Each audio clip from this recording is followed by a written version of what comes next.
Kajian Fathul Bari Syarah Kitab Sahih Al-Bukhari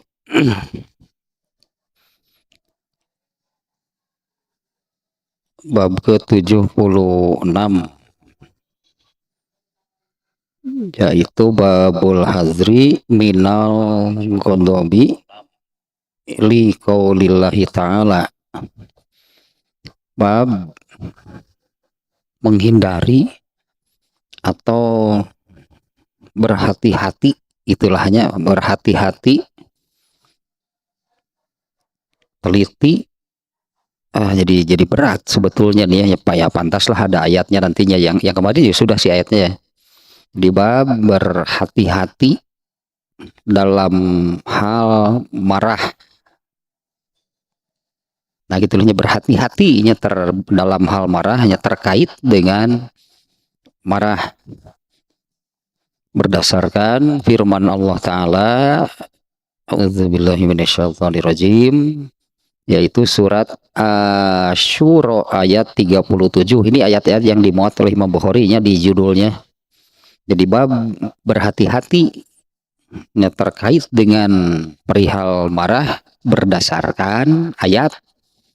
Nah, satu surat Asy-Syura ayat 37, wallazina yajtanibuna kabairal itsmi wal fawahish, dan orang-orang yang menjauhi dosa-dosa besar serta perbuatan keji. Wa iza magodibu hum yaghfirun. Nah, ini kata ini nih yang berkaitan dengan marahnya ya di ayat ini. Wa iza magodibu, dan apabila mereka marah, hum yaghfirun, ya mereka memaafkan. Walah ini ya apa namanya, jadilah kita boleh adab itu ya, adab Islami, ajaran Islam ya, yang tentunya ya inilah itunya, ajaran Islam inilah itu yang mengajarkan, memberi tuntunan itu kan, bagaimana berperilaku dan beramal dengan benar. Yang selalunya saya ulang di awal setiap awal kitabul adab. Nah, apabila adab Islam tersebut dibiasakan hingga menjadi biasa dan mendarah daging, itu yang namanya al-akhlakul karimah. Nah, Rasulullah SAW itu diutus innama bu'istu liutammima makarimal akhlak. Untuk itu Rasulullah SAW diutus, ya, untuk menyempurnakan al-akhlakul karimah. Al-akhlakul karimah itulah pintu surga. Nah, bagian ininya ya, iza magodibuhum yaghfirun. Tentu ini bukan perkara mudah, bukan perkara mudah. Yaitu apabila marah mereka memaafkan. Itu bukan perkara mudah, hanya apabila marah mereka memaafkan. Satu ayatnya. Nah, sehingga Imam Bukhari memberi judulnya kan babul hazri, bab berhati-hati ini. Gitunya, berhati-hati ini terkait atau berkaitan dengan marah. Nah, kalau apa namanya, ajarannya gitunya, ajarannya, adabnya, ajaran Islamnya adalah, nah, di surat Asy-Syura yang kemarin sih sudahnya rangkaian ayatnya yang dimuat oleh Imam Al-Bukhari, tidak seluruh rangkaian ayatnya, tapi bagian yang ininya, yaitu orang-orang yang sebelumnya akan menjauhi dosa-dosa yang besar, menjauhi perbuatan keji, dan apabila marah mereka memaafkan. Nah, inilah gitunya ajaran Islam. Nah, karena ya nantinya apabila apa namanya kan marah itu rasa gitu kan. Ya marah itu rasa dan marah itu bagian rasa itu bagian dari yang namanya manusia. Bahkan bukan hanya manusia kan, binatang juga memiliki rasa. Binatang juga apa namanya punya rasa. Binatang pun apa namanya ya kadang bergembira, kadang bersedih. Artinya binatang juga seperti itu, kadang bergembira, kadang sedih, kadang takut. Ya seperti katakanlah kalau kalau seekor kucing ya, seekor kucing lalu kita takut-takuti itu dengan kita bawa pemukul, kucing itu tahu, kemudian lari, takut artinya. Ya kan ada rasa takut berarti di dalam di dalam diri kucing, katakanlahnya dengan contoh demikian, ada rasa takut. Kemudian seekor kalau di alam liar gitunya seekor apa namanya seekor kuda kah seekor kerbau kah ketika bertemu dengan seekor singa dia lari artinya dia takut. Ternyata yang diterkam anaknya diterkam oleh singa lalu dimangsa gitu dimakan oleh singa kan induknya sedih. Induknya itu sedih gitu ya kehilangan anaknya. Nah manusia itu memiliki rasa. Nah, apabila nanti ke lautnya gitu ya. Ini saya ulangi lagi nih ya. Yang apa namanya? Ini sebagai hidayah sebetulnya ya. Konsep hidayah itu di dalam Islam itu kan seperti ini. Hidayah pertama yang Allah berikan kepada manusia itu adalah hidayatul ilham. Di mana inilah hidayah pertama ketika manusia lahir. Jadi kenapa bayi itu kalau lahir menangis? Emang bayi itu sudah punya pikiran gitulahnya. Apa bayi itu berpikir bahwa kalau lahir saya harus menangis? Bukan, itu ilham saja, rasa belum. Akal apalagi. Nah, kemudian seiring pertumbuhan umurnya gitu ya. Rasa atau bahasa Arabnya hidayah yang kedua hidayatul hawas.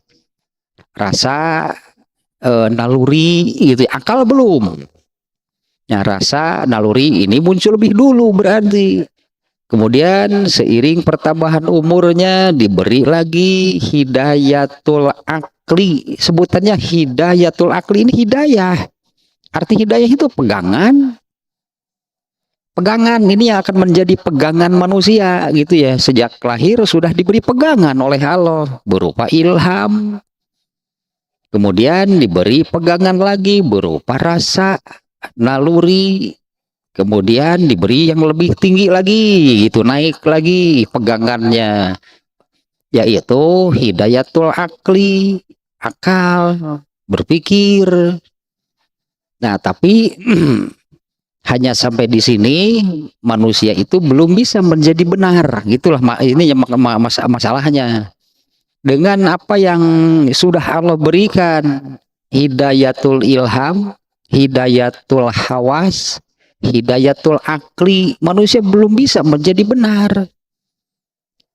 Ketiganya ini Allah berikan dan itu sudah itunya Allah berikan kepada seluruh manusia. Jadi pada setiap manusia itu sudah Allah beri hidayah sampai hidayatul akli, dengan catatan tadinya bahwa sampai manusia itu kalau hanya menggunakan rasa akal, manusia belum bisa menjadi benar. Maka Allah menurunkan lagi hidayatud din, atau hidayatul ilmi. Allah menurunkan lagi hidayah, petunjuk, pegangan, pedoman bagi manusia berupa agama ya atau berupa ilmu. Jadi Allah menurunkan agama Islam itu, agama Islam itu adalah ilmu.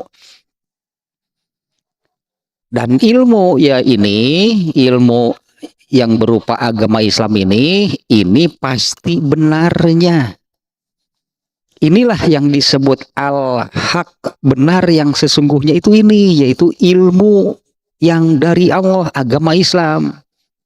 Ini disebutnya hidayatul ilmi atau hidayatul din. Ini hidayah itu artinya petunjuknya, pegangan pedoman berupa agama. Nah, sekarang ilham jangan dibawa-bawa lagi. Kalau ilham jangan dibawa-bawa lagi.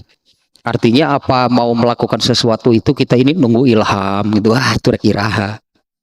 Kalau mau melakukan suatu amal gitunya, melakukan sesuatu itu nungguan ilham. Ilham malah tong dianggap deh. Nah, berarti ini rasa akal ini yang tetap ada pada diri manusia. Tapi dengan rasa dan akal manusia belum bisa benar. Gak akan ada yang benar. Sehingga al-insanu mahalun nisyan wal khoto. Manusia itu tempatnya lupa dan salah. Tak eta kesimpulan nanti. Padahal manusia itu punya pegangan. Yaitu rasa dan akal. Tapi kalau ini dijadikan pegangan, hasilnya salah lagi. Dan salah terus.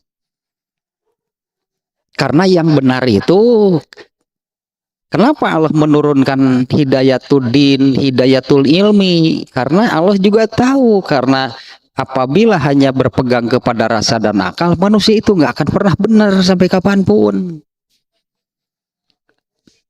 Nah, berarti sekarang ada 3 nih pegangan manusia itu. Dalam arti nih pegangan di sini, apa yang menjadi pegangan, apa yang menjadi landasan dalam beramal. Jadinya ada 3. Berarti ada yang beramal berdasarkan rasa, ada yang beramal berdasarkan akalnya, ada yang beramal berdasarkan ilmu. Dan yang benar itu adalah kalau beramal berdasarkan ilmu. Nah, hanya masalahnya, katakanlah nih, pada manusia itu rasa dan akal itu kan sudah otomatis mereka punya ilmu. Kemudian dia punya, karena dia belajar, jadi punya ilmu. Nah, berarti pada diri seseorang itu, ya kalau yang tidak pernah belajar mah nggak pernah benar hidupnya berarti kan. Orang yang nggak pernah belajar, tidak punya ilmu, berarti kalau beramal landasannya apa? Kalau bukan rasa, akal. Nah, setelah berilmu, jadi ada 3 pada dirinya nih, yang suka, gitulah sebutnya, yang suka dijadikan landasan ketika beramal atau melakukan sesuatu itu ada 3, rasa, akal, ilmu. Nah, rasa ini yang seringkali mendahului. Itulah rasa ini seringkali mendahului munculnya. Apabila kalau rasa ini mendahului, maka rasa ini akan mengalahkan akal dan ilmu. Ini yang sering terjadi nih. Nah, sehingga suka seperti ini kan. Apabila seseorang sedang marah, nah ini berarti rasa yang mendominasi. Rasa marahnya itu muncul, apalagi kalau kemarahan yang besar gitu ya, marah besar. Ini berarti rasa nih menguasai, ini yang sedang muncul, mengalahkan akal dan ilmu. Apabila rasa ini yang kemudian dijadikan landasan untuk beramal, nah seringkali seperti ini jadinya. Yang dilakukannya itu bukan berdasarkan akal dan suka di luar nalar, sok aneh di luar nalar. Sehingga suka dikatakan orang ini seperti hilang akal. Itunya seperti orang hilang akal. Apalagi lalu ilmunya kemana? Ilmunya kemana gitu ya? Dia kan sudah punya ilmunya. Tapi karena rasa yang muncul lebih dulu dan mengalahkan akal dan ilmu, sehingga ketika beramal itu dia berdasarkan rasa. Tak iya masalah nate. Hati-hati dengan kalau rasanya itu berupa marah.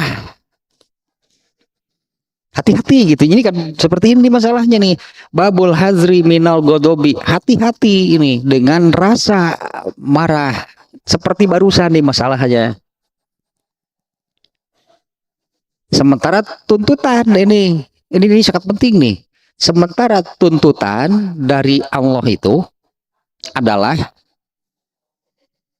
ini mesti pelan-pelan nih ya. Ini tuntutan dari Allah adalah apabila beramal itu landasannya harus ilmu yang dari Allah, karena inilah benar yang sebenar-benarnya. Ini benar itu yang ini, yaitu yang berdasarkan ilmu dari Allah.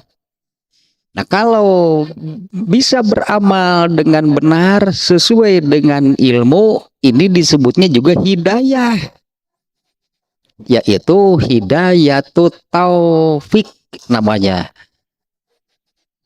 Berarti orang yang punya ilmu pun ketika beramal belum tentu dia sesuai ilmunya. Karena pada situasi tertentu yang lebih diikutinya itu adalah rasa atau akal, pikirannya sendiri, ilmu tidak diikuti. Dan ini pasti salah. Sekali lagi nih, tuntutan dari Allah itu, rasa itu bisa dijadikan pegangan landasan dalam beramal, ya.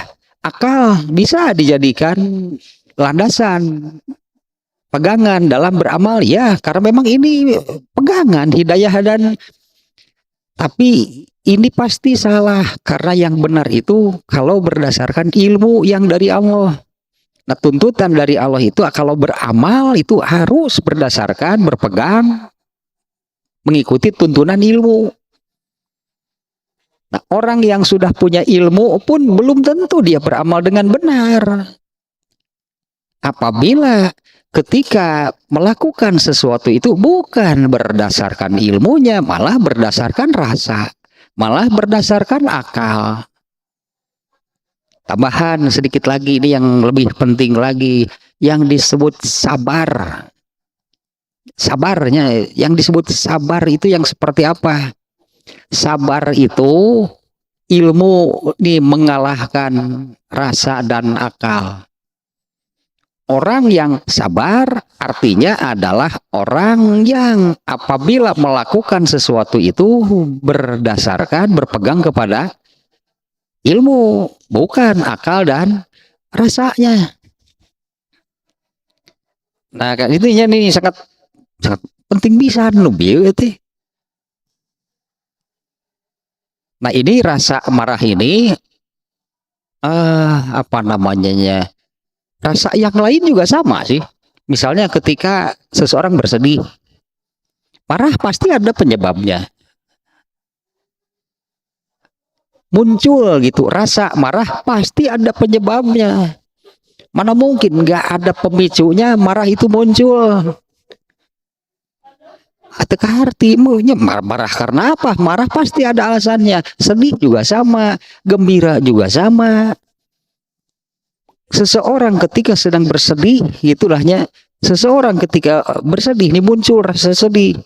Artinya nih, rasa ini jangan sampai mengalahkan akal, apalagi mengalahkan ilmu, sehingga melakukan sesuatunya itu betul-betul hanya berdasarkan berpegang kepada rasa sedihnya. Nanti yang dilakukannya ini akan bisa bertentangan dengan akal, jauh dari ilmu, karena pegangannya ini rasa. Nah, kalau marah, meskipun rasa semuanya sama tadinya, nah setan akan menunggangi, nah bahasanya demikian lah mungkinnya, setan akan menunggangi rasa marahnya. Sehingga marahnya ini begitu besar, mendominasi, mengalahkan akal dan ilmu. Ali bin Abu Thalib kalau nggak salahnya, saya lupa lagi sih persisnya ya, quote-nya itu nasihatnya tentang rasa marah ini. yang intinya kurang lebih lah seperti ininya. Apabila diikuti rasa marahnya itu diikuti dalam arti seperti ini yang disebut diikutinya. Apabila rasa marah itu diikuti, artinya dia bertindak, dia melakukan sesuatu itu karena mengikuti itu rasa marahnya, pasti pada akhirnya akan menyesal. Itu pasti akhirnya akan menyesal. Nah, karena nanti di hadis yang keduanya, ini ada tiga di hadisnya. Pada hadis yang kedua ternyata kalau rasa marah ini meskipun rasa yang lain sama, waktu sedih sebetulnya setan menunggangi rasa sedih. Sehingga apabila seseorang sedang sedih itu merasa benar kalau dia menyalahkan Allah. Nah, Gusti niki kieu teuing ka abdi teh, bener nggak? Kalau dia menyalahkan Allah, itu merasa tidak bersalah. Karena setan itu yang menunggangi. Niki kieu teuing Gusti teu adil ka abdi mah. Apa bener kalau ngomong seperti itu? Karena itu kan rasa marah. Rasa sedihnya tuh yang menguasai, merasa tidak bersalah, merasa benar gitu mengatakan demikian. Ini contoh sabar nih, contoh sabar Rasulullah SAW tentunya yang paling sempurna. Ini contoh sabar. Ketika anaknya itu Ummu Kulsum atau Ruqayyah gitunya, ini anak Rasulullah, Ummu Kulsum atau Ruqayyah, saya lupa lagi salah satunya lah pokoknya. Anaknya sakit keras, sudah nafasnya itu Senin Kemis, istilahnya teh hampir meninggal, itulah kondisinya. Ya ibunya kan panik, sedihnya luar biasa kondisi anaknya demikian. Lalu menyuruh seseorang, ini Ummu Kulsum lah sebutnya, Ummu Kulsum menyuruh seseorang, beritahu Nabi ini cucunya, ini cucu Rasulullah berarti kan, beritahu itu cucu Rasulullah ini cucunya kondisinya seperti ini. Ternyata ketika diberitahukan kepada Rasulullah SAW, nah ini ketika diberitahu, mendengar berita seperti itu, Rasulullah sedih nggak? Maunya gitu, masa tidak sedih? Tapi yang muncul dari Rasulullah SAW itu adalah ilmu. Rasulullah itu ilmunya mendahului munculnya rasa sedih itu. Ilmu yang ada pada diri Rasulullah itu mendahului munculnya, itu mendahului rasa sedihnya. Bahkan mungkin katakan kalau kita sedih kakarawe ke ilmunan mana ya situasi kurang lebih demikian lah ya. Sedihnya begitu dapat berita sedih, barulah kita cari ilmunya gitunya, ilmunya yang seperti apa nih untuk situasi seperti ini. Kalau pada diri Rasulullah itu kan ilmunya sudah nampak, dan begitu dapat berita yang menyedihkan itu tetap ilmu yang muncul lebih dulu. Tak eta sabar. Itu sabar, itu yang demikian tadinya. Nah, maka Rasulullah SAW mengatakan kepada orang yang diperintah oleh Ummu Kulsum ini, beritahukan, katakan sama ibunya, lillahi ma akhadha walillahi ma atau milik Allah lah apa yang ia ambil, milik Allah lah apa yang ia berikan. Tidak dikuasai, tidak dikalahkan oleh rasa sedihnya. Mustahil kalau Rasulullah tidak sedih. Tapi, nah ini yang tadi, kalau sudah punya ilmu, berarti inilah yang harus dijadikan pegangan, pedoman, mengalahkan akal dan rasa. Ini harus dilatih dan ya memerlukan waktu yang lama lah gitulahnya untuk seperti barusan, untuk menjadi orang yang sabar intinya. Dimana yang disebut sabar itu adalah ilmu yang selalu muncul lebih dulu, ilmu yang selalu dijadikan pegangan, mengalahkan akal dan rasa. Nah, biasanya rasa ini akan muncul paling dulu, menilai dan memutuskan, seolah-olah akal dan ilmu itu tidak ada, tah karakter rasa sama gitu. Mun ngambek, nah, coba kalau sedang marah kemudian mau apa? Langsung kan dia yang menyimpulkan dan memutuskan. Kalau nggak salah pernah saya contohkan begini. Misalnya ada orang lain yang menuduh, katakannya menuduh, memfitnah, memunculkan kebohongan tentang kita.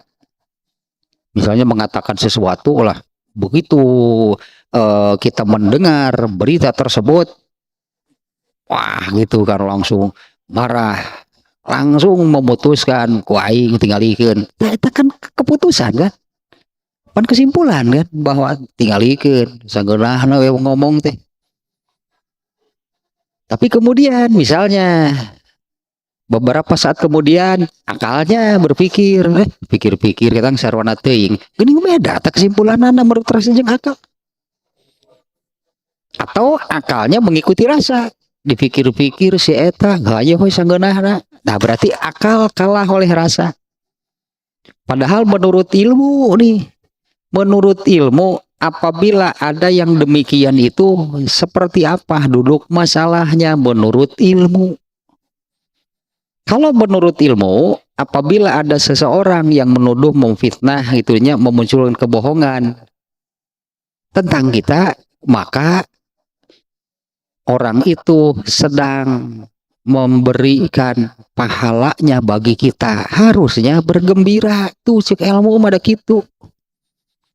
Harusnya bergembira kalau ada yang menuduh, memfitnah, memunculkan kebohongan. Karena dengan melakukan demikian, orang itu sedang memberikan pahala yang dia miliki kepada kita. Orang masih lah ipis, sebut teh cicing dapat pahala.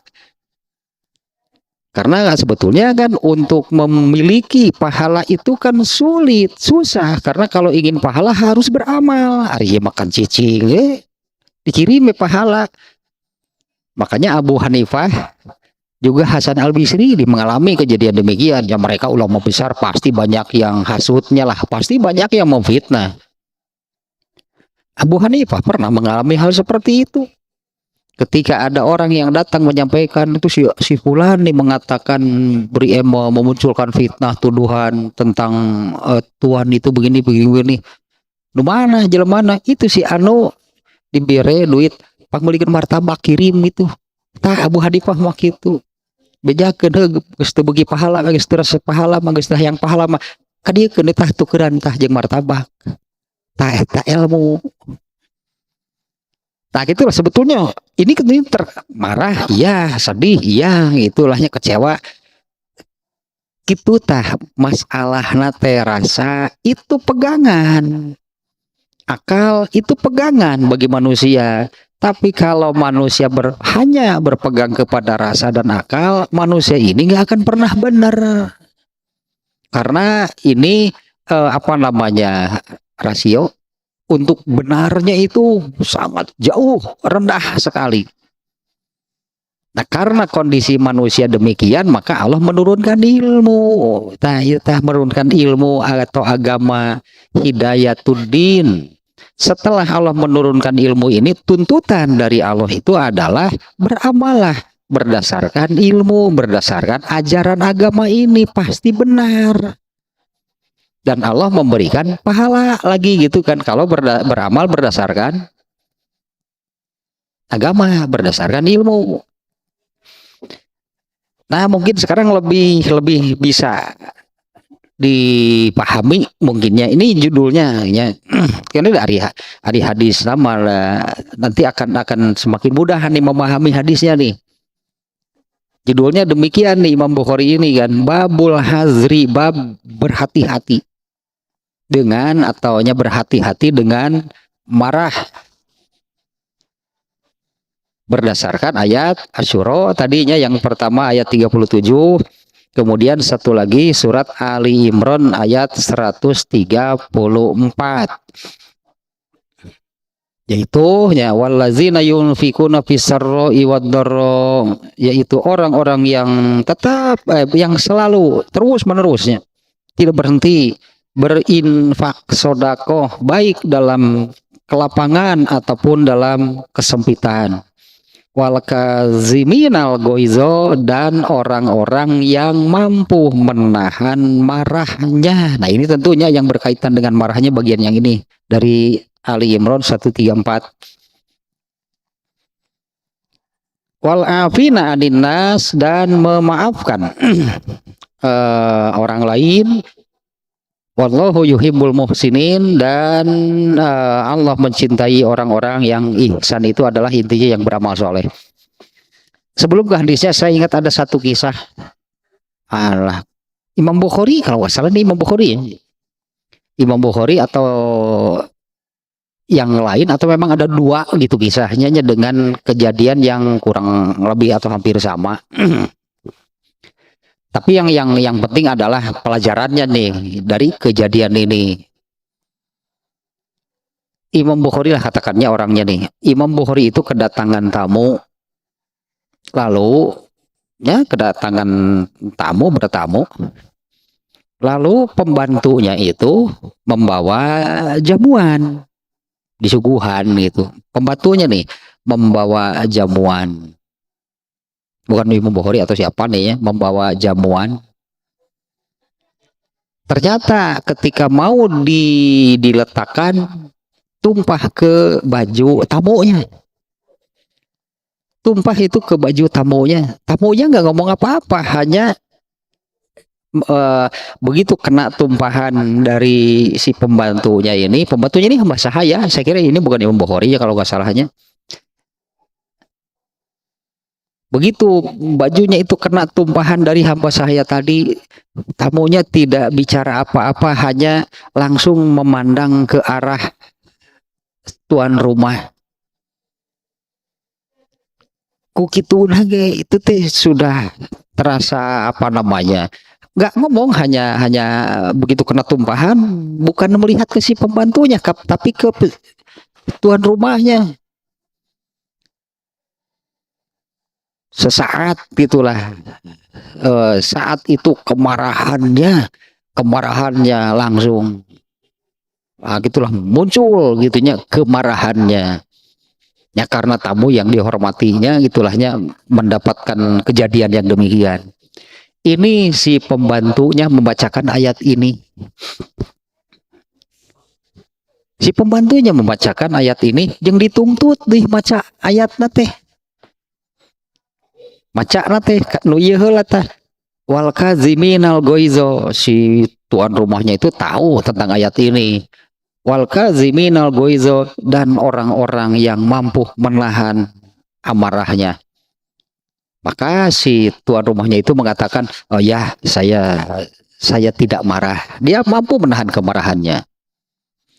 Dilanjutkan lagi, wal afina anin nas, kemudian dan memaafkan. Seolah-olah si pembantunya ini meminta maaf, dan maafkanlah gitu sayanya atas kejadian tadi.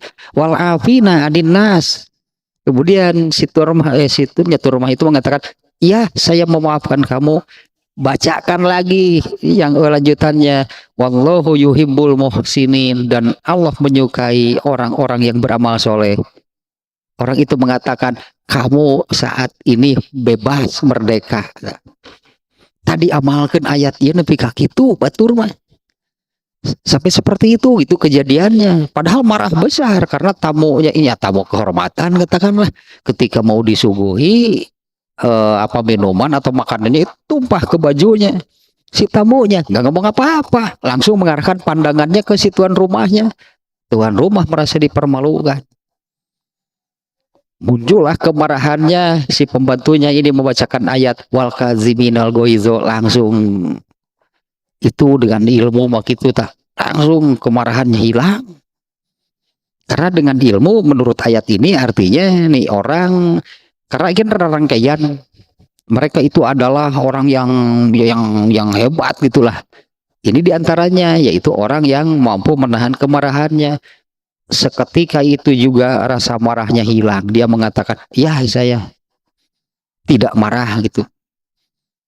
Lanjutkan lagi, wal afina aninnas, dan memaafkan orang lain. Orang itu kemudian mengatakan, ya saya memaafkan kamu. Dilanjutkan lagi, wallahu yuhibbul muhsinin. Iya mau cek orang Sunda, nyosok jero istilah. Nyosok jero istilah. Mana teh tadi amak geus untung, mun urang mah geus kitu sigana nya. Mana teh tadi amak geus untung. Malah wallahu yuhibbul muhsinin, dan Allah mencintai orang-orang yang ihsan, beramal soleh nanti ya. Langsung mengatakan kamu merdeka. Ada kisah itunya, malah bukan hanya satu orang kalau nggak salah tuhnya yang yang kisahnya demikian. Nah, hadisnya yang kemarin sudah sebetulnya satu, hadis yang pertama yaitu An Abi Hurairah radhiyallahu anhu anna Rasulullah sallallahu alaihi wasallam qala laisa syadidu bisur'ati innamas syadidul ladzi yamliku nafsahu indal godob. Dari Abu Hurairah, semoga Allah meridhoinya, sesungguhnya Rasulullah SAW bersabda, laisa syadidu bisur'ah, orang yang kuat, gitulahnya, orang yang kuat itu, yang kuat mungkin ya gitu terjemahnya lah ya. Orang yang kuat itu bukanlah orang yang mampu membanting lawannya. Anggaplah dalam sebuah pertandingan kah, dalam sebuah perkelahian kah, yang membanting lawannya, karena Rasulullah disebut di sini membanting lawannya karena nih kemarin juga sudah saya sampaikannya bahwa saat itu sampai hari ini sebetulnya bahwa gulat itu olahraga tradisional, sering lah ya, namanya tradisional mah sering mengadakan pertandingan ya, orang yang yang kuat berarti kan yang mampu membanting lawannya. Nah, dalam hal ini ya Rasulullah itu menyabdakan, nah orang yang kuat itu bukan orang yang begitulah, orang yang kuat itu bukan juara dunia gulat. Nah, juara dunia gulat kan juara dunia judo gitulahnya. Artinya yang mampu mengalahkan lawannya, membanting lawannya. Innamas syadidul ladzi yamliku nafsahu indal godob. Akan tetapi, atau hanyalah orang yang kuat, berarti orang yang hebat itu adalah orang-orang yang mampu menguasai dirinya dalam keadaan marah. Nah, ini karena masalahnya yang tadi, rasa ini akan muncul ketika ada pemicunya. Ini kan alamiah, jangankan manusia, binatang juga sama. Binatang juga punya rasa marah. Kan ada peribahasa naon teh, sireum ge bak ari di sebutna teh da sireum ge sok nyoco, sireum ge ari di becet masok ngegel nya teh berarti murka teh nepi ka nyoco teh. Hayam sok ngabinti, orai sok macok, kenapa? Da teu ngambek mah hayam hare-hare panggih. Tapi apabila sedang marah ya itulahnya ada pemicunya. Nah, yang hebat itu adalah ini udah luar biasa, orang yang sabar. Berarti tadi masalahnya sudah saya sampaikan, orang yang hebat itu adalah orang yang ketika ada triggernya, ada pemicunya, bukan hanya marah tadi kan ya ini khusus marah gitunya. Apabila ada sesuatu yang memunculkan rasa marahnya, nah rasa marahnya ini tidak menguasai dirinya, berarti rasa marahnya ini tidak menguasai dirinya. Yang disebut menguasai dirinya itu adalah rasanya ini mengalahkan akal dan ilmu. Kalah berarti dirinya kalau begitu, karena dikuasai oleh rasa marahnya. Nah, orang yang hebat itu adalah orang yang tetap dia mampu menguasai dirinya di saat sedang marah. Karena kan pada asalnya rasa ini harus kalah dengan akal. Nggak boleh akal dikalahkan oleh rasa. Kalau akal dikalahkan oleh rasa, nanti disebutnya orang yang ketika melakukan sesuatu itu seperti orang yang hilang akal. Seperti orang yang tidak punya akal. Karena rasa yang diikutinya. Apalagi kalau orang itu sudah punya ilmunya. Apalagi kalau orang itu sudah punya ilmu nih. Jangan sampai ilmu ini dikalahkan oleh rasa. Tanu inu nu hebat tanu kitu tah. Orang yang hebat itu adalah orang yang ketika muncul rasa marah, tetap rasa marahnya ini tidak mengalahkan akal dan rasanya. Tetap marahnya ini ditundukkan, gitulahnya tetap ditundukkan di bawah kekuasaan ilmu. Karena ilmu inilah yang harus menjadi pegangannya. Nah, inilah orang sabar. Nu kitu tah nu sabar teh.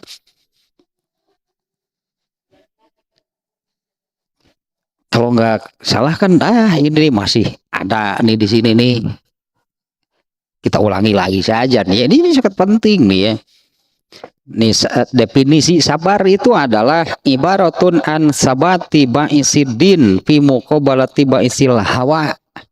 Sabar itu adalah intinya lahnya ilmu agama ini mengalahkan al-hawa. Al-hawa mah lebih akal dan rasa. Orang yang sabar itu artinya orang yang ilmunya ini mendominasi, mengalahkan, menguasai akal dan rasa. Sehingga orang yang sabar tidak pernah melakukan sesuatu berdasarkan rasa dan akalnya. Selalu ilmu agamanya. Ibaratun ansabiti ba'isidin. Agamanya ini ya. Mengalahkan al-hawa.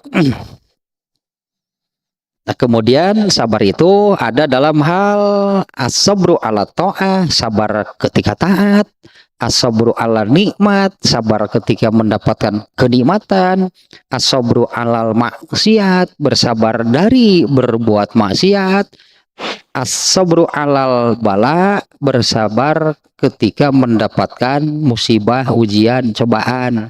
Artinya sabar itu di segala situasi. Harus ilmu agama yang dijadikan pegangan, mengalahkan rasa dan akal. Nah, saya kira sekarang ini lebih mudahnya memahami hadis ini. Nomor satu, sekali lagi, orang yang hebat itu orang yang bukan mampu membanting dan mengalahkan lawannya. Orang yang kuat itu bukan orang yang mampu membantingnya dan mengalahkan lawannya. Anggaplah dalam suatu pertandingan atau perkelahian gitu ya. Akan tetapi hanyalah asyadidu allazi yamliku nafsahu. Orang yang mampu menguasai dirinya indal ghadab, ketika atau dalam keadaan marah. Nah, kalau bukan ditundukkan dengan ilmu, rasa ini mau tunduk kepada siapa? Nggak akan ada. Harus ini nih yang mampu menundukkannya itu adalah ilmu. Kalau akal kadang bisa, kadang enggak. Itulah kalau akal bisa nggak menundukkan rasa, kadang bisa, kadang enggak. Sehingga nubi contohnya ada orang yang menuduh, memfitnah, menyebarkan kebohongan. Ini rasa nih pasti yang muncul lebih dulu dengan mengatakan, oh si anu enak saja menuduh, gitulah ngomong sageunahna. Karena ini yang si kabar itu begitu sampai itu yang paling dulu kena itu kerasa, itu bukan ke akal. Kecuali kalau tadinya rasa dan akalnya ini sudah ditundukkan, dikuasai oleh ilmu.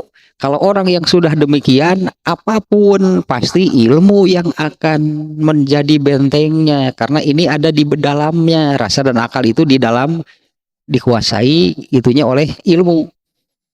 Nah, kalau kalau ilmunya tidak ada, rasa yang akan paling dulu muncul. Marah ketika mendengar ada orang yang menuduh, memfitnah, menyebarkan kebohongan. Terus akal bagaimana? Kadang-kadang bisa mengalahkan rasa, kadang-kadang mengikuti rasa. Ya seperti contohnya barusan, kadang dipikir-pikir, diantep, abong diantep. Nah, artinya itu akal mengikuti rasa. Kalau karena rasa sudah muncul lebih dulu dan memutuskan, itu akan marah, akan pasti akan membalas. Dengan rasa marahnya itu akan menuntutnya untuk membalas. Tapi akal mau bagaimana? Nah, kadang akal itu mengikuti rasa, dipikir-pikir artinya akal kan dipikir teh, dipikir-pikir abang diantep. Nah, artinya dia membiarkan akalnya itu mengikuti rasa. Maka dilakukanlah tindakan balasan.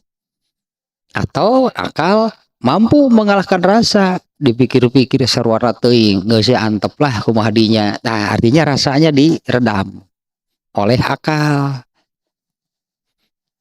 Tapi rada gitu akal mah kadang-kadang mengikuti rasa, kadang-kadang bisa mengalahkan rasa. Ya untung kalau bisa selalu mengalahkan rasa, kalau enggak, karena kemarahannya begitu besar, marahnya itu begitu besar gitunya, sehingga akalnya tidak mampu meredam rasa marahnya. Komono lemah akal mah, marahnya besar, akalnya lemah, angeus eta mah. Hancur. Ya marahnya murka, marahnya besar, akalnya lemah. Itu udah parah gitu, udah akal pasti nggak bisa apa-apa, nggak, tidak berdaya. Nah, itu hadis yang pertama nih ya. Hadis yang pertama adalah, nah, kenapa di sini dikatakan orang hebat kalau mampu menguasai dirinya dalam keadaan marah? Kan hadis nomor 1 demikian ya, orang yang kuat, orang yang hebat itu bukan juara dunia judo, bukan juara dunia gulat, bukan. Orang yang hebat itu adalah orang yang menguasai dirinya dalam keadaan marah atau ketika sedang marah. Nah, mengapa demikian? Karena rasa marah ini ditunggangi setan. Artinya, kalau orang yang mampu menguasai dirinya ketika sedang marah, dia sudah mampu menaklukkan dua musuh besar sekaligus. Bukan orang lain yang dibanting, bukan. Dua musuh besar sekaligus adalah setan dan dirinya sendiri. Dia taklukkan. Dua adalah sekaligus. Karena setan itu menunggangi rasa marah seseorang. Setan itu terlibat. Lalu kan dikuasailah dirinya sehingga tidak terpengaruh, tidak dikalahkan oleh setan dan al-hawa atau rasa dirinya yang tadi. Padahal kemarahannya itu sangat besar, tapi bisa ditaklukkan. Nah, itulah orang kuat. Itulah orang hebat menurut Rasulullah SAW. Kalau mengalahkan musuh yang dibanting tadilahnya, mengalahkan itu musuhnya yang gulat judo gitu yang dibanting. Bukanlah, bukan yang seperti itu. Ini nih musuh besar manusia itu adalah dirinya sendiri. Yang tentunya ya bukan hanya dunia. Sehingga kalau ilmu dari Rasul itu kan bukan hanya untuk di dunia.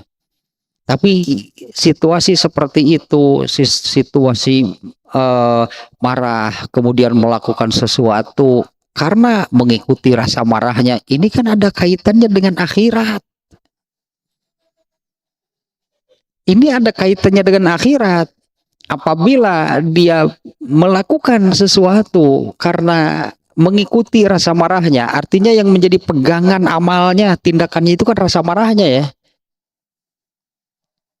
Ini kan sudah melanggar sebetulnya. Melanggar, kenapa? Yang tadi nih, setelah Allah menurunkan ilmu, gitu kan, setelah Allah menurunkan ilmu, tuntutan dari Allah itu adalah, ya ilmu ini kan hidayah, tuntunan, pegangan, pedoman. Manusia itu harus beramal, bertindak, berlaku berdasarkan ilmu yang dari Allah. Tidak boleh mengikuti rasa dan akal. Apalagi kalau tindakannya itu tindakan yang melanggar, bertentangan dengan ilmu. Tindakannya bertentangan dengan ilmu, landasan tindakannya adalah rasa dosa tuh.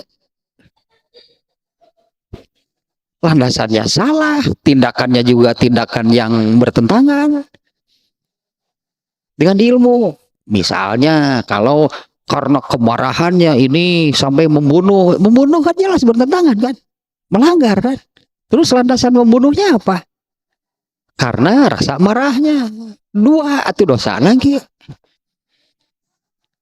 Tilu kita atau rekopat.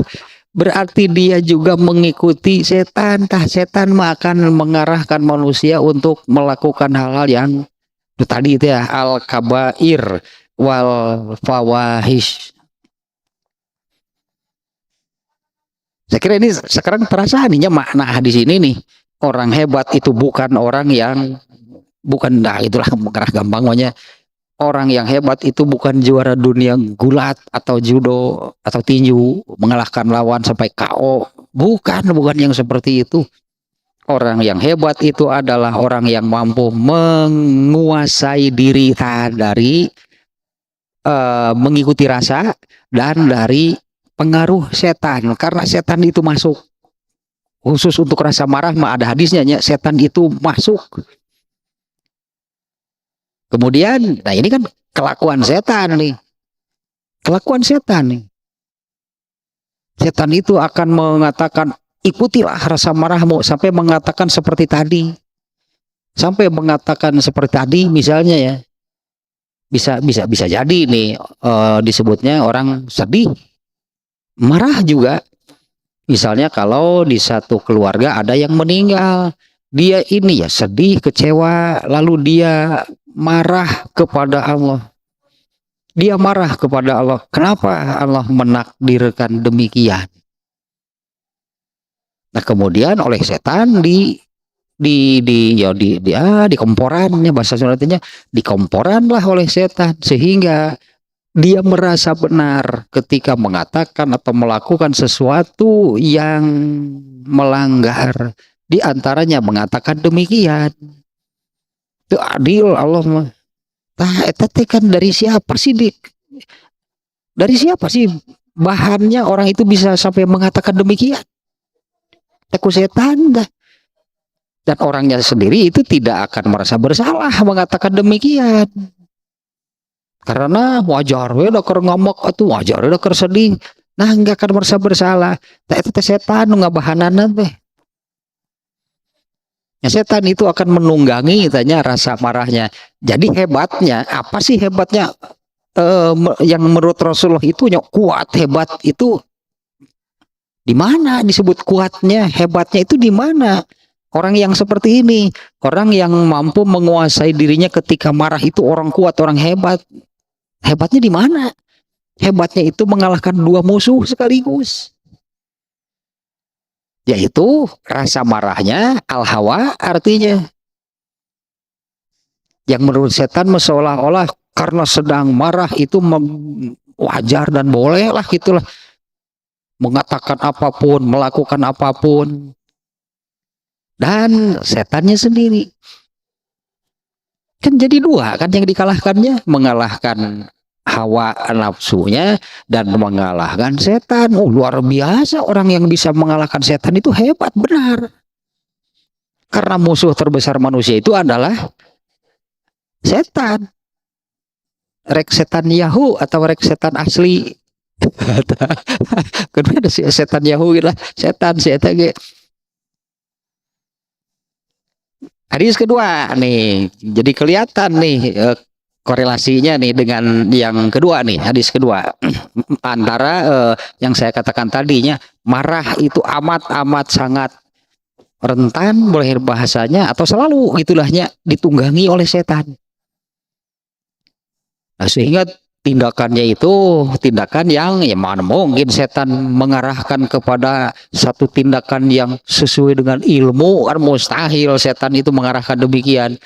Pasti setan itu akan mengarahkan kepada tindakan berikutnya, apakah ucapannya, tindakannya, apakah ucapan atau perbuatan yang pasti bertentangan dengan agama, dengan ilmu.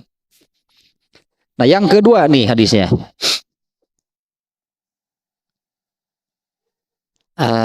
Siapa nih ya, dari An Adi ibn Sabitin, yang sini An Sulaiman nabana sordin kola istabba rojulani inda Nabi sallallahu alaihi wasallam. Sulaiman bin Sorod namanya, ya, semoga Allah meridhoinya. Ia berkata, ada dua orang yang bersih tegang, nah mungkin demikian, atau bertengkar gitu ya. Ada dua orang yang bersih tegang, bertengkar di hadapan Nabi sallallahu alaihi wasallam. Wa nahnu indahu julusun, sementara kami para sahabat itunya saat itu kami dan banyak sahabat itu saat itu yang duduk bersama Rasulullah SAW. Wa ahaduhuma yasubu sohibahu mugdoban. Nah, salah seorang dari yang bersih tegang tadi, dia mencaci maki. Nah, ini kan sudah keluar nih kata-kata kotor, berarti cacian, makian. Ya, nu tadi gitu teh lah, si babalak, si babengok, si si atahadol dan sebagainya. Keluar nu kararieu na ya, jeung kebun binatang na boy keluar ya. Nah, salah seorang dari keduanya itu mencaci maki lawannya dengan apa namanya, dengan kemarahan yang besar nih. Qadih marwajuhu, nah, kondisi tersebut ya sangat terlihat di wajah orang tersebut. Nah, itulah, ini kejadian dulunya. Ini ada dua orang yang bersih tegang itu bertengkar di hadapan Rasulullah SAW. Sementara para sahabat saat itu juga banyak yang sedang bersama beliau. Nah, salah satu dari keduanya itu ya sampai mengeluarkan cacian, makian kepada lawannya dalam keadaan emosi gitulahnya, dalam keadaan emosi tinggi, di mana wajahnya itu sudah merah padam mungkin lah. Gambarnya demikianlah ya. Faqala Nabi sallallahu alaihi wasallam. Kemudian Nabi sallallahu alaihi wasallam bersabda, "Inni la a'lamu kalimatan law qalaha la zahaba anhuma yajid." Sesungguhnya aku tahu satu kalimat yang kalau saja dia mengucapkan, orang yang sedang marah tadi ya, kalau saja dia mengucapkannya, la zahaba anhu mayajidu, pasti akan hilang apa yang ada pada dirinya, yaitu marah. Sekali lagi nih sabda Rasulullah SAW-nya ya. Sesungguhnya aku mengetahui ada satu kalimat yang kalau orang itu mengucapkannya pasti akan hilang kemarahannya. Laukola, nah andai orang itu mengatakan a'udzu billahi minasyaitonir rajim, tah eta geuningan kalimat nate untuk meredam kemarahannya. Dengan catatan apa kalimat ta'udz itu yang menghilangkan kemarahannya? Kalau ini rada hese. Kalau dengan keyakinan kalimat a'udzubillah itu yang menghilangkan kemarahannya, itu musyrik, berarti menjadikan kalimat itu sebagai mantra untuk meredam kemarahan. Coba di coba kira di yang barusan dicerna. Kalau orang itu mengucapkan auzubillahi minasyaitonirrajim, pasti akan hilang kemarahannya. Oh, jadi kalimat berartinya kalimat tersebut berkhasiat. Nah, gitu berarti jadinya kan.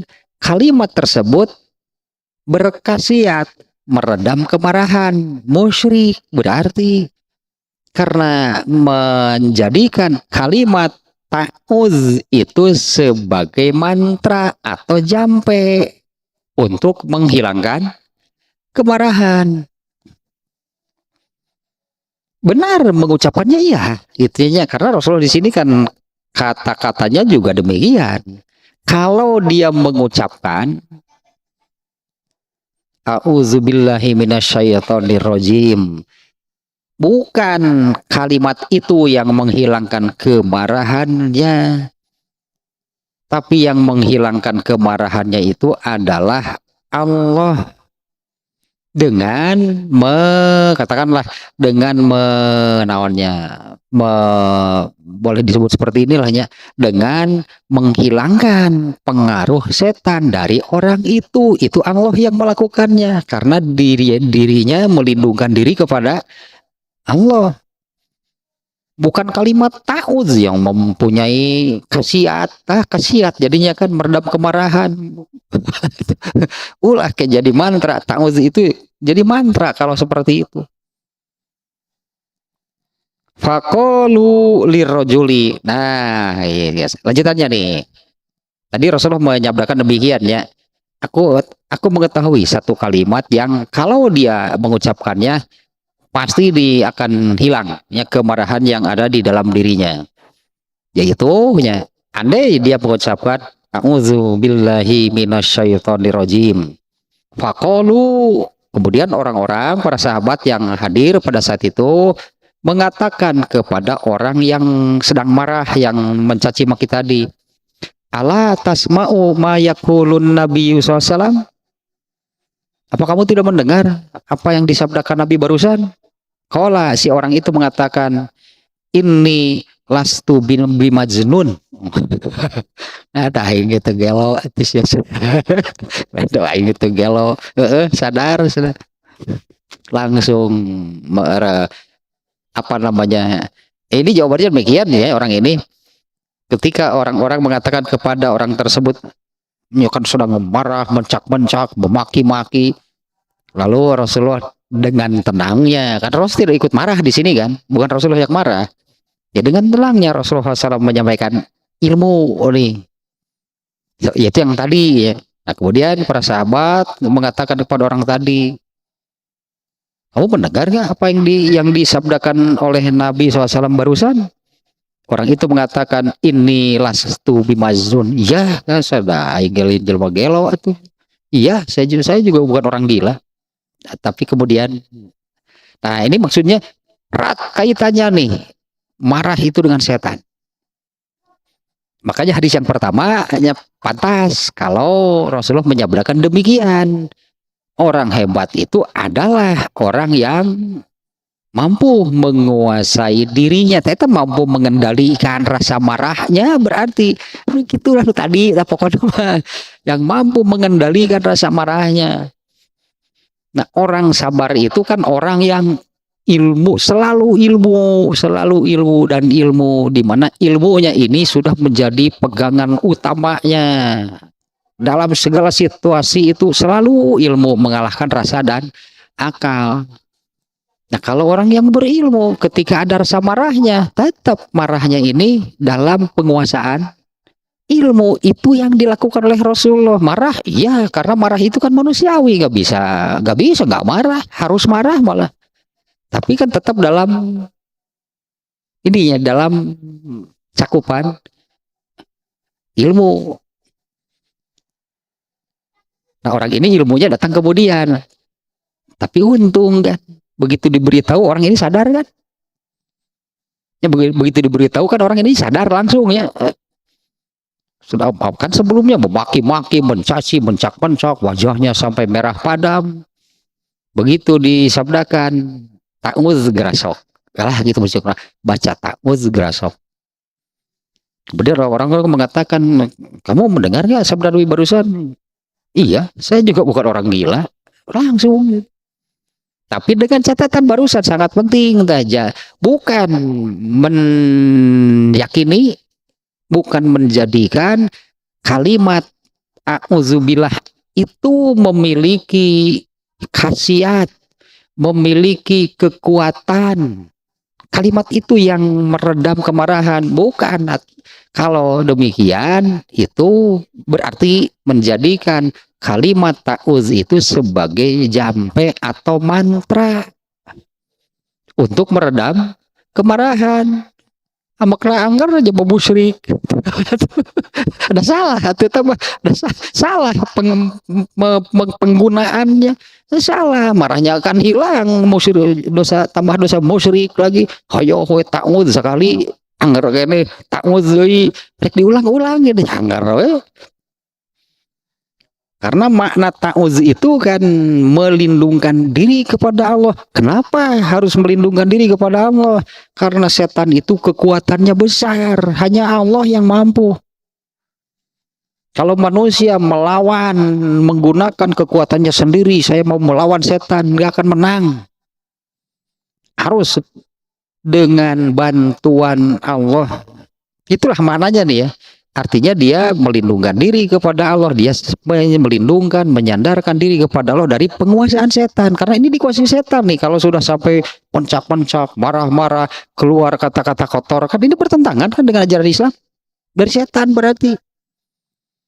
Maka lindungkanlah diri kepada Allah. Nah itu maknanya membaca ta'uznya. Sekali lagi nih, bukan menjadikan kalimat ta'uz itu sebagai mantra yang apa namanya yang untuk menghilangkan kemarahan.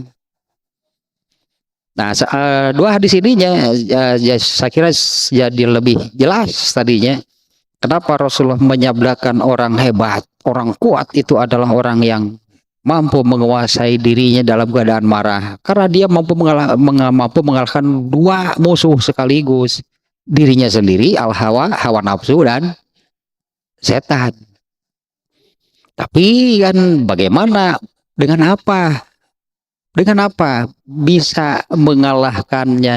No iya, ilmu dengan bantuan dari Allah, berpegang kepada ilmu, kemudian dengan bantuan dari Allah dengan meminta pertolongan kan, auzubillahi kan meminta perlindungan, berpegang kepada ilmu, kemudian ditambah dengan melindungkan diri kepada Allah, pasti menang karena dibantu oleh Allah.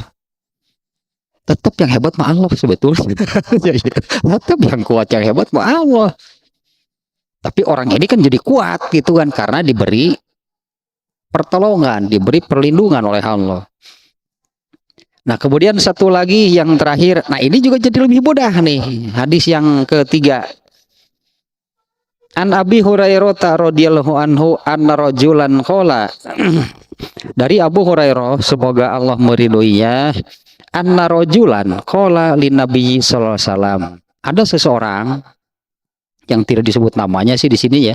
Ada seseorang yang berkata kepada Nabi SAW, "Ausini, Rasulullah beri aku satu wasiat." Gitulah, beri aku satu wasiat. Qala, Rasulullah menjawab, la tagdob. Faroddada miroron. Qala la tagdob. Ada seseorang yang kepada Rasulullah meminta, nih orang ini yang meminta, ya Allah berilah aku satu wasiat. Rasulullah menjawab, la tagdob, kamu jangan marah. Faroddada miroron, orang itu minta berkali-kali berulang-ulang. Rasulullah beri lagi aku wasiat. Rasulullah tetap menjawab, la tagdob. Berulang-ulang nih tetap ya jawab nanti la tagdob. Ting Rasulullah teh apalin jelema gede amak. Lah karena yang tadi ini di sini ada penjelasannya, sudah saya sampaikan sihnya, hanya saya tidak mengikuti nih. Nah di sini nih diantaranya bahwa Marah itunya, marah itulah sumber keburukan, atau bukan hanya satu-satunya sumber keburukan, tapi marah ini pasti akan menjadi sumber keburukan. Gak akan ada hal yang baik apabila yang dilakukannya itu berpegang kepada rasa marah. Gak akan ada yang baik. Tadilahnya karena marah ini kan ditungganginya oleh setan, pasti ke hal yang buruk. Nah, pantaslah kalau nasihat Rasulullah kepada orang tadinya, Rasulullah beri saya wasiat, la tagdob, jangan marah. La tagdob, jangan marah. Baru ulang-ulang minta, tetap Rasulullah menjawabnya yang itu. Ya, la tagdob. Nah, karena marah ini hanya akan membawa keburukan. Nah, selalu isinya kalau kita bicara di sini keburukan dunia dan akhirat, baik untuk urusan keduniaan ataupun untuk urusan agama atau akhiratnya. Marah itu hanya menjadi sumber keburukan baik dunia ataupun akhirat. Terus beres tanya sekaligus hadisnya 3 memang sangat bukan sangat, hadisnya juga pendek ya. Saya kira masalahnya sudah cukup jelas ya. Kalau Imam Bukhari ini dalam bab ini memberi judul berhati-hati ya, berhati-hati dengan rasa marah.